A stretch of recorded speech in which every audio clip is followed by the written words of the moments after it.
Oh wow, Gold Cup match day 3 is finally over and the group stage is done and a bit lackluster.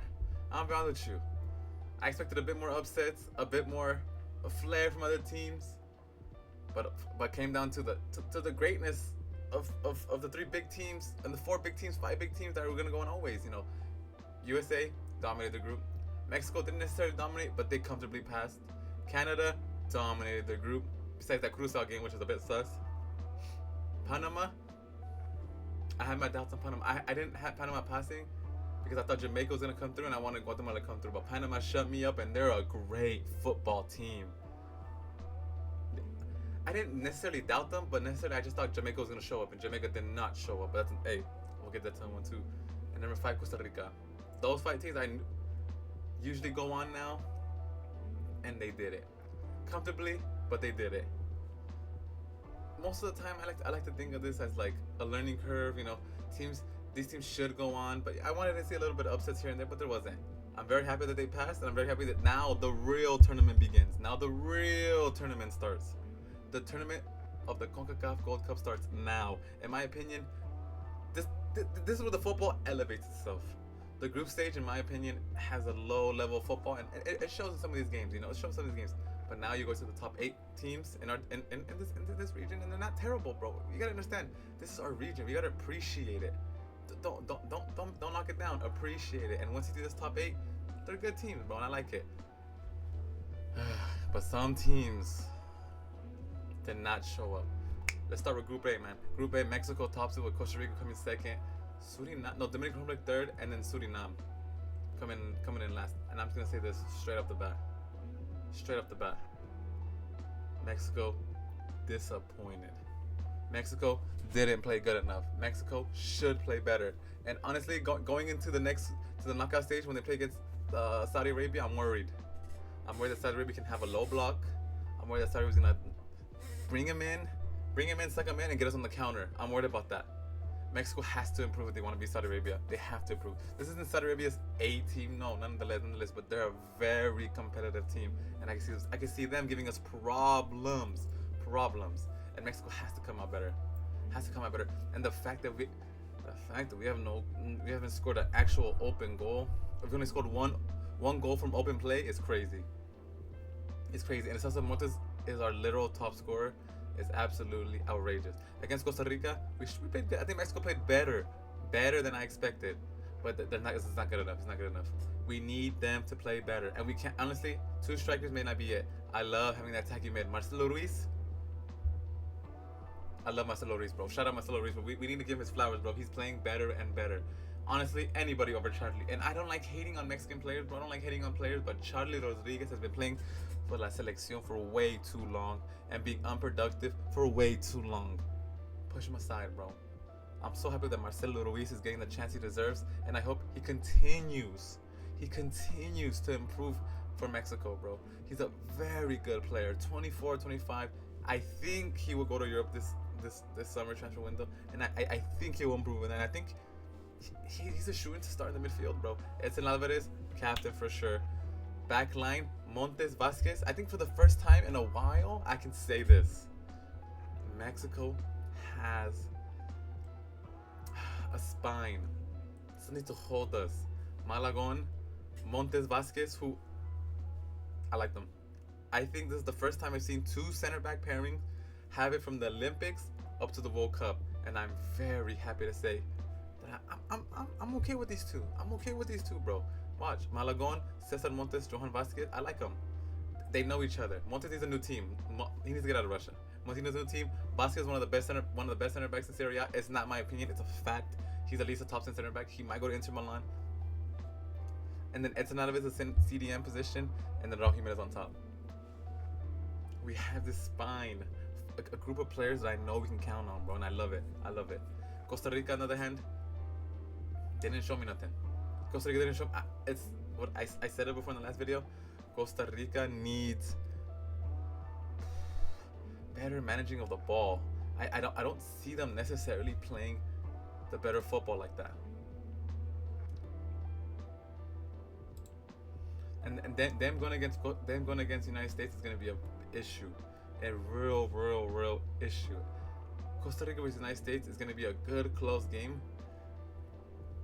I can see Costa Rica winning it. Yes. But I think the USA will win this game.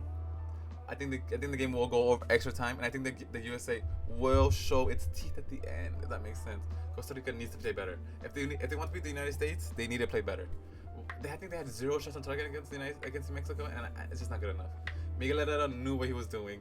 He wanted a low block and counterattack. He's gonna do the same thing against the United States. Don't expect nothing different. He will play the same way against the United States, and he's gonna go for the result, not how they play. Don't expect Costa Rica to play good against the United States. They want to win, and they can do it. They can win. This game is 70-30. No, 65-35 United States. But Ticos, hold on in there, buddy. It's okay. Herrera just came in. I think you should be proud that you guys are going to the next phase. And if you guys beat United States, anything's possible.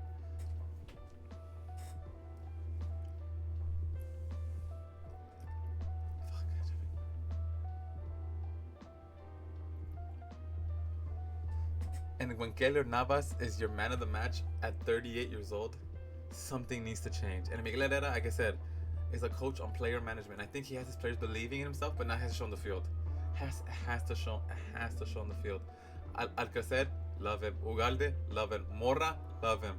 And the old guards, Calvo and Navas are doing their thing, bro. They're doing good. They're on the right path.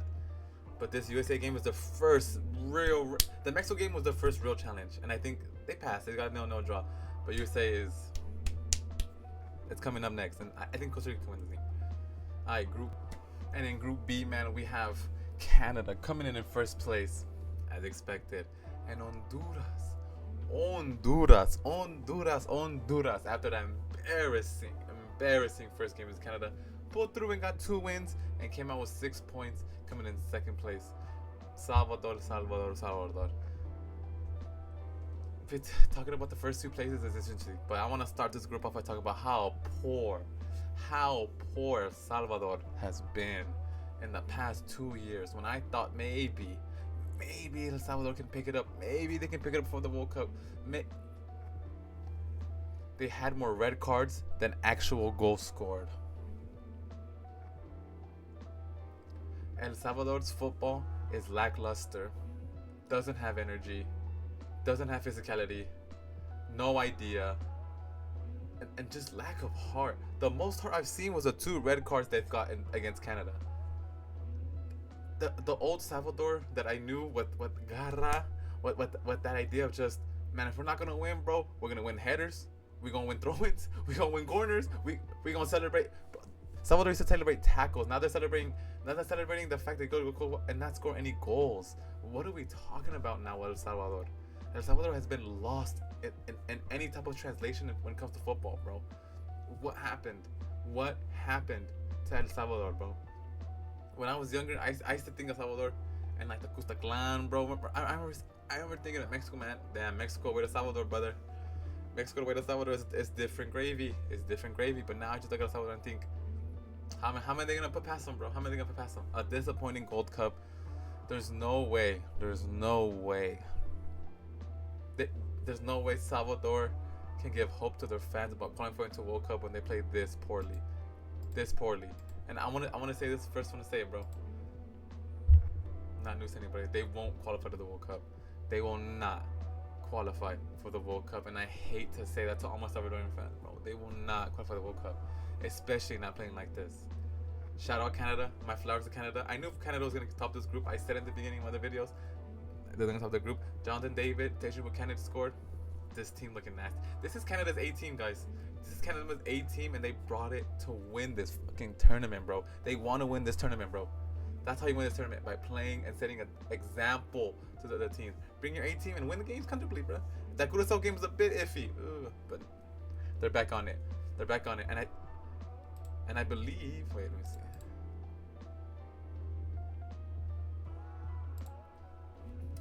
They're back on it, and now they're gonna play Guatemala. A team that could give them a scare, but they go in as favorites. And I think their football can be too much. But and as I mentioned when I talk about Guatemala, but on the Canada side, they're favorites. Canada, if they beat Guatemala, if they pass this, they're favorites to go on and win the whole thing. And I can see them winning the whole thing. Like I said, they could be finalists, bro. I can see them winning the whole thing. They're playing the better football out of all the big three in North America. Simple as. It is simple as. Now Honduras. They won the game. They passed the group, but they don't play good.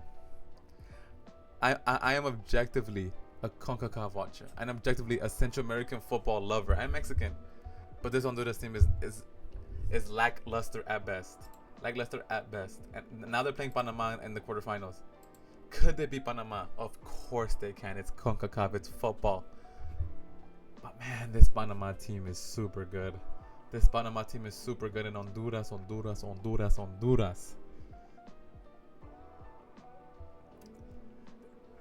Winning games is important, and I think winning games for coaches in a short span in a three game group stage is important. And I'm not saying that Honduras not winning games is not important, but once you go to the club, once you think in the future, you're gonna have to play away, papa. And this Honduras team is not giving me any hope. They won on the 90 plus 2 minute Luis Palma winner against El Curacao, bro.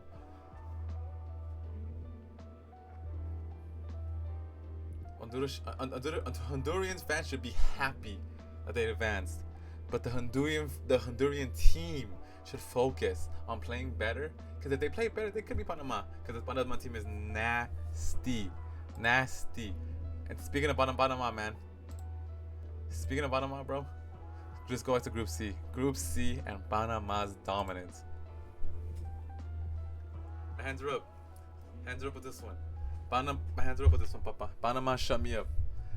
I thought Panama maybe could have squeaked. Maybe could have choked a little bit. No. Panama here to play. My fault, Panama. I will never doubt you again. Never ever doubt you again. Panama with a dominant 4-1 win over my underdog favorites, Jamaica. Who, god damn. We'll get to Jamaica in a bit, but Panama is now leaning towards making this a top 4 conversation in North American football, and I'm serious. CONCACAF should realize Panama is here to stay. Panama is here to stay, and I don't see them going away. They're exporting players. Christensen is making his team play good. 3-4-3. And it's not about physicality anymore. They're using their pace and their physicality and the fact that they have literally dos pulmones. I don't know how to say it. Like they have extra lungs in them, bro. They keep on running, and this team is showing time again that they're here to stay. Ismail Diaz was a hat trick, 3 goals or 2 goals. He's super good. And let's talk about Escobar, Carlos Martinez, Jorge Gutierrez, Cordoba, Cesar Blackman, Anibel Godoy. These players are now certified backbone of Panama. And now once you see this team form and look and they play the same way against every team.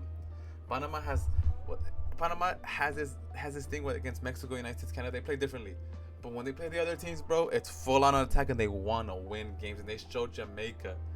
Now we can talk about Jamaica. McLaren's Jamaica is so underwhelmingly poor. How do you have star power like Leon Bailey, Mikel Antonio, Limbisca, Ethan Pennock, people who are playing Premier League football, brother, and you play that bad? Losing against Panama is no shame. But losing that poorly is a shame. Losing that embarrassingly is a shame. Jamaican people should be ashamed to watch their team lose 4-1.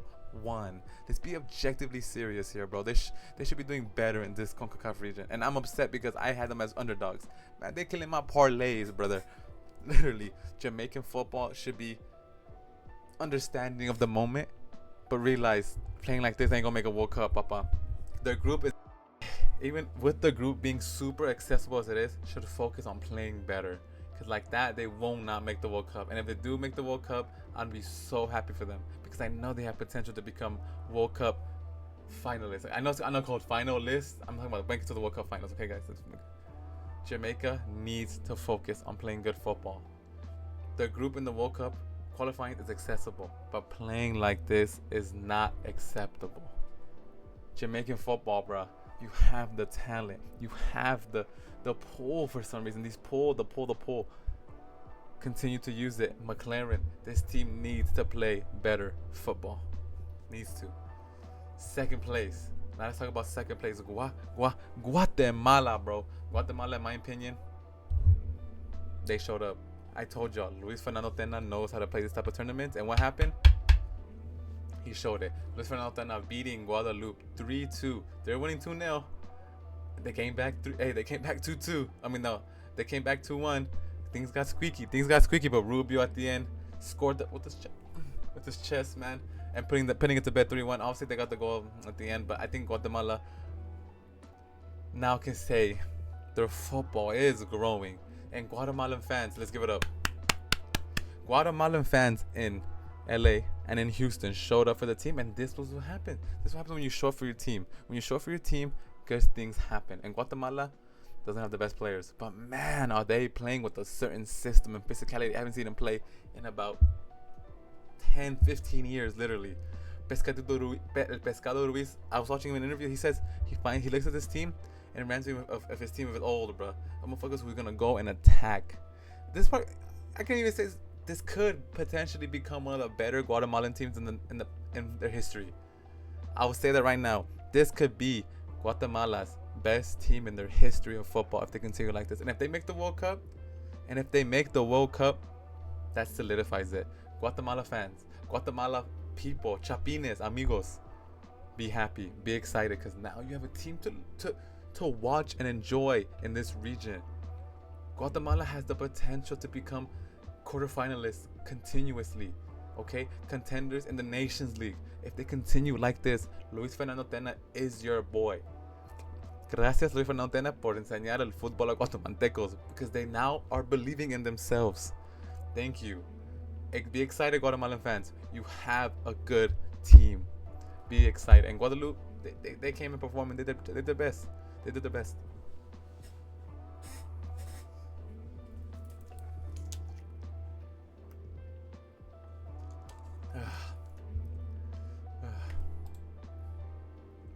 Higher and higher.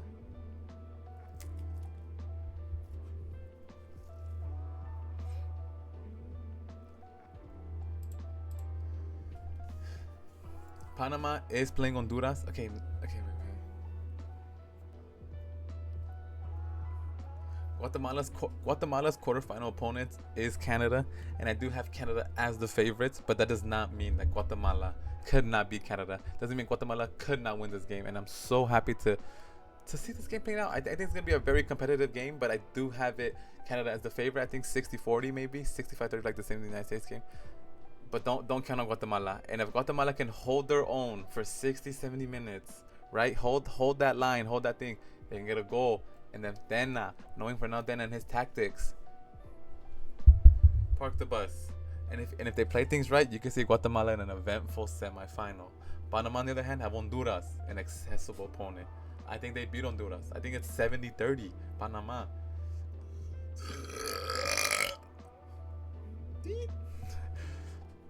I think it's 70-30 Panama for that game. But I'm worried that Panama could come out sobreconfiado. I don't like to say overconfident against Honduras. But I think they can come on top, and I think they will win. I think they have a style that Honduras is not gonna be ready for. I think it's gonna be super all-out attack, and I think Panama is gonna overwhelm them. I think they're gonna win that game.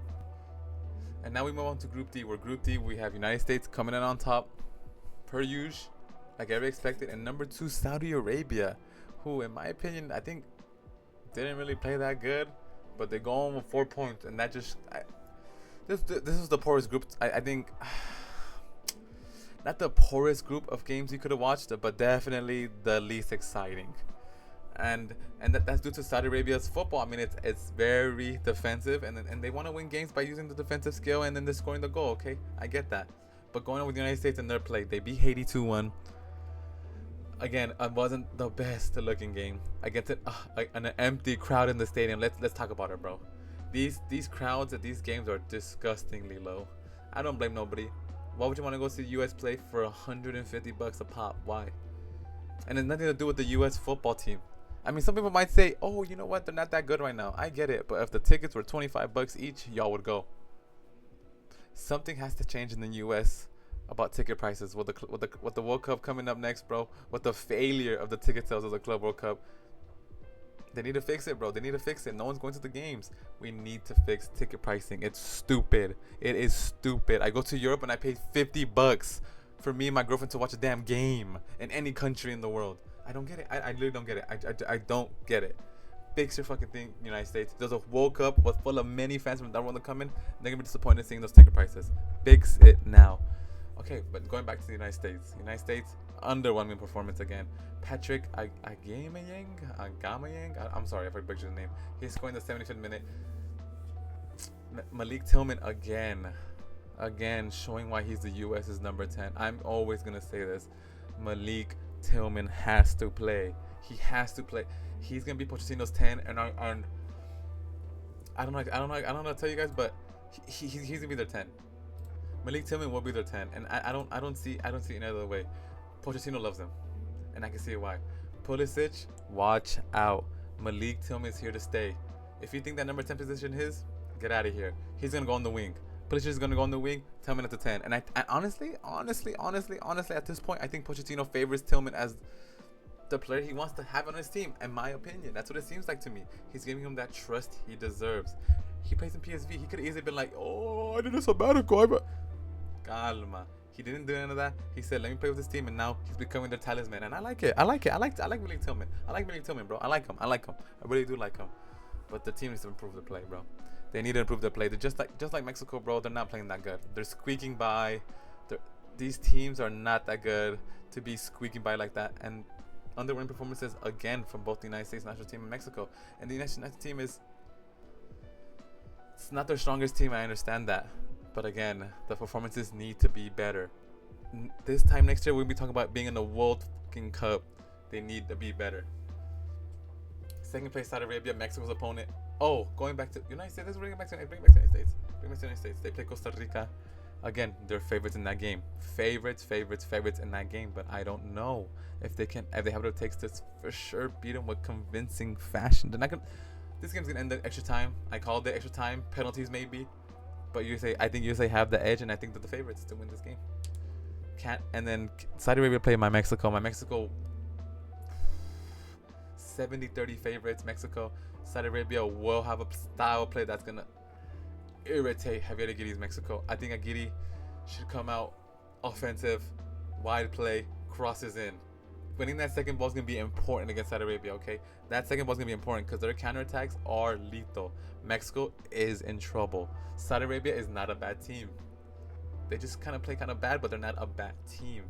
So Mexico has to be careful. So Saudi Arabia, I give them a 7-30 chance to beat Mexico, but a 70-30 chance that they lose against Mexico, but anything can happen in football, man. And that wraps up the group stages, right? I think in total, the usuals went on. You know, Mexico, Canada, USA go on. Costa Rica, Panama showing that they're there, and the other three, Guatemala, Honduras, and who else? Oh my God, and Saudi Arabia, man, showing up. Those, I think the first five I said are usual suspects, and the other three, there's always three that just they're gonna be there to put on the fight. But this time, I think they will. It's been your boy, CUAUHTMOC. Keep moving forward, never look back, and always stay up. Peace.